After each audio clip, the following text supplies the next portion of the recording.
রাজুদার পরোটা, রাজুদার পরোটা। Viral রাজুদা ৪ piece পরোটা, unlimited তরকারি, একটা সিদ্ধ ডিম দিয়ে দাম নেয় ৳৫০। আজ আমি বাড়িতেই পরোটা বানিয়ে দেখব কত খরচ হয়।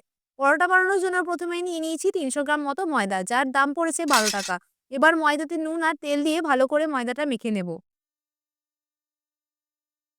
ময়দা মাখার পর লেচি কেটে নিয়েছি। এবার ময়দাটা ভালো করে গোল গোল করে বেলে নেব। গ্যাসে চাটু বসিয়ে দিয়ে দেব বেলে রাখা পরোটা। অল্প অল্প তেল দিয়ে পরোটাগুলো ভেজে নেব। এবার আনলিমিটেড তরকারি বানানোর জন্য নিয়ে নিয়েছি ৪০০ গ্রাম আলু, যার দাম ৳১৩। গ্যাসে কড়া বসিয়ে তাতে দিয়ে দেব তেল, যার দাম পড়েছে ৳৫। তেল গরম হবার পর দিয়ে দেব ফোড়নে কিছু গোটা গরম মসলা, এলাচ, দারুচিনি, লবঙ্গ, শুকনো লঙ্কা, তেজপাতা আর জিরে, যেগুলো কম বেশি দাম ৳৫। তারপর দিয়ে দেব কুচিয়ে রাখা পেঁয়াজ, ৩ পিস পেঁয়াজ নিয়েছি, যার দাম ৳৩। পেঁয়াজ ভাজার পর দিয়ে দেব কেটে রাখা অর্ধেক টমেটো, যার দাম ৳১। দিয়ে দেব ৳২ অনুযায়ী রসুন বাটা। রসুন ভাজার পর কেটে রাখা আলু দিয়ে ভালো করে ভেজে নেব। তারপর দেব আদা বাটা, যার দাম ৳২।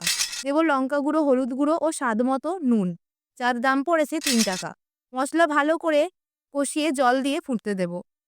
শেষে ধনেপাতা দিয়ে নাবিয়ে নেব। ৩০০ গ্রাম ময়দা দিয়ে পরোটা হয়েছে ৭ পিস। তার সাথে ১ পিস ডিম সেদ্ধ, যার দাম ৳৮ আর ১ বাটি তরকারি। পরোটা, তরকারি, ডিম সিদ্ধ বানাতে আমার মোট খরচ হলো ৳৫২।